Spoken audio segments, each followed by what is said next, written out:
윤 전 대통령은 오후 9시에 도착해 사후 계엄 선포문 작성에 관여했는지, 폐기를 왜 승인했는지 등을 묻는 기자들의 질문에 답하지 않은 채 2차 조사를 받으러 들어갔습니다. 특검팀과 윤 전 대통령 측은 조사 날짜와 시간 등을 두고 신경전을 벌이기도 했는데 결국 특검의 요구에 맞춰 출석했습니다. 오늘 조사는 체포 방해 혐의와 비화폰 서버 기록 삭제 지시 혐의, 국무회의 의결 방해, 외환 혐의까지 폭넓게 이루어질 예정인데 조사 순서는 윤 전 대통령 측과의 대화를 거쳐 결정될 것으로 보입니다. 특검팀은 그동안 외환 혐의와 관련해 여러 군 관계자를 조사해 왔는데요. 오늘은 윤 전 대통령을 상대로 외환 유치 혐의에 대해 집중 추궁할 것으로 보입니다. 체포 방해 혐의 조사는 1차 때와 동일하게 박창환 총경이 진행할 방침입니다.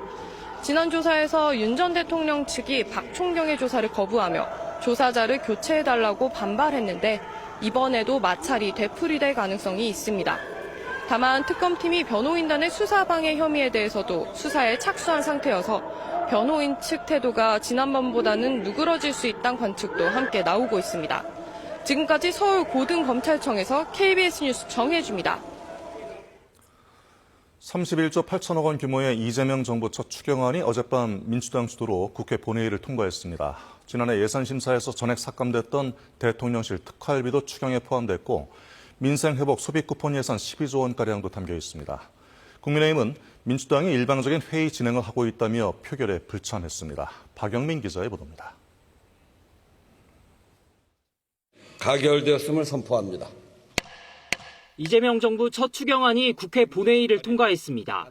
총 31조 8천억 원 규모, 당초 정부안보다 1조 3천억 원가량 증액됐습니다. 민생회복 소비 쿠폰 예산에 약 12조 원이 투입되는데 국비 지원 비율을 정부안보다 늘렸습니다. 대통령 비서실과 법무부 등 4개 기관의 특수활동비 105억 원도 반영됐습니다. 하지만 여야가 약속한 합의 처리는 이루어지지 못했습니다.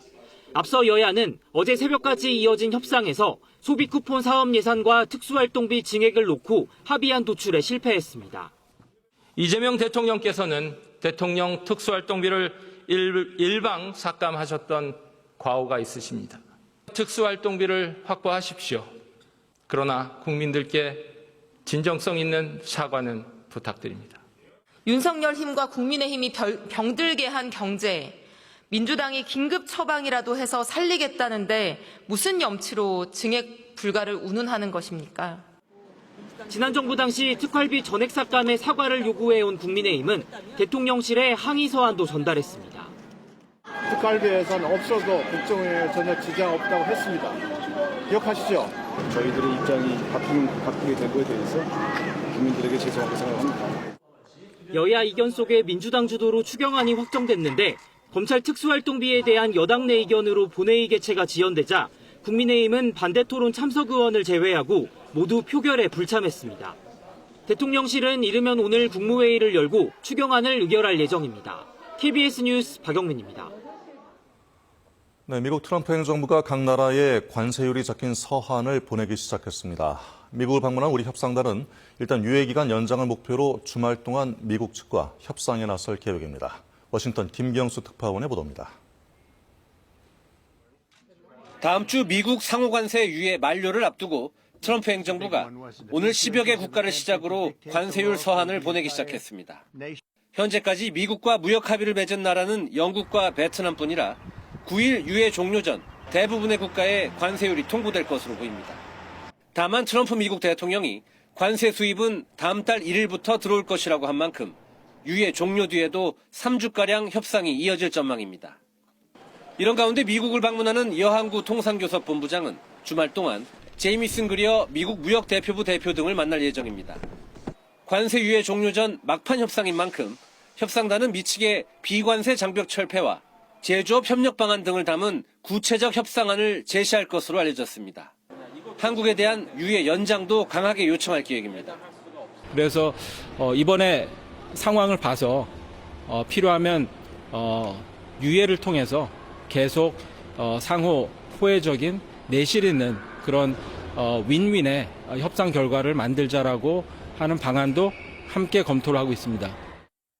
미국이 유예 연장 요청을 받아들일지 불투명한 상황에서 우리 협상단은 귀국 일정도 잡지 않고 총력 협상에 나섭니다.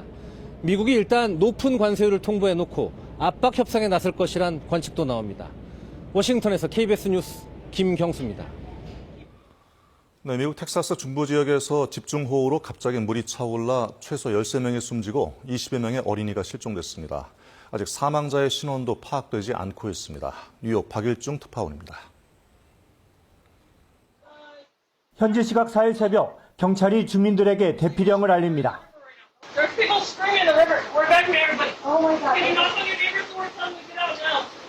불어난 물에 전신줄을 붙잡고 버티던 사람은 구조대에 간신히 구조됩니다. 미국 텍사스 중부 커 카운티 일대에 새벽 시간대 집중호우가 내렸습니다.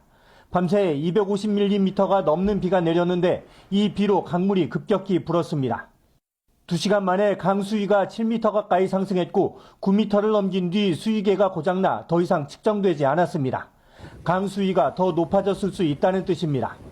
이 홍수로 현재까지 최소 13명이 숨진 것으로 집계됐고 추가 인명피해도 우려됩니다. 여름 캠프에 모여있던 700여 명의 어린이 가운데 20여 명이 실종된 상태입니다. 사망자의 신원은 아직 파악조차 하지 못하고 있습니다.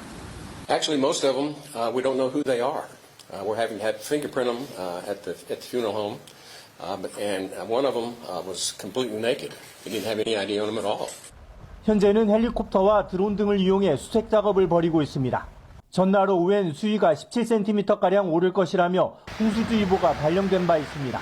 뉴욕에서 KBS 뉴스 박일중입니다. 이번 주말에도 푹푹 찌는 무더위가 이어지겠습니다. 현재 일부 산지를 제외한 전국에 폭염특보가 발효 중입니다. 장마가 일찍 종료된 남부지방은 강한 햇볕과 고온다습한 남서풍이 유입되면서 한낮에 35도 안팎까지 오르겠습니다. 오늘 전주의 낮 기온이 35도, 대구 36도, 밀양은 37도까지 오르겠습니다. 온열 질환에 걸리지 않도록 각별히 유의하셔야겠습니다. 더위의 기세는 점점 더 강해지겠습니다. 다음 주 월요일에는 서울의 낮 기온이 33도, 화요일에는 35도까지 오르겠습니다. 오늘 중부지방은 흐린 가운데 오전까지 수도권과 강원 내륙 산지에는 빗방울이 떨어지는 곳이 있겠습니다. 남부지방은 가끔 구름이 많겠고 낮 동안 자외선이 매우 강하겠습니다. 외출하신다면 자외선 차단에 신경을 쓰셔야겠습니다. 오늘 낮 기온을 살펴보면 서울이 31도, 대전은 33도, 강릉은 34도가 예상됩니다. 습도가 높아서 체감온도는 이보다 더 높겠습니다. 바다의 물결은 대부분 해상에서 비교적 잔잔하게 일겠습니다. 서해상과 남해상에는 바다 안개가 짙게 끼겠습니다. 항해나 조업하는 선박은 주의하셔야겠습니다. 북한을 지나는 정체전선의 영향으로 내일과 모레에는 인천과 경기 북부, 강원 북부 내륙에 비가 조금 내리겠고 화요일에는 호남 지방에 소나기 소식이 있습니다. 지금까지 날씨 전해드렸습니다.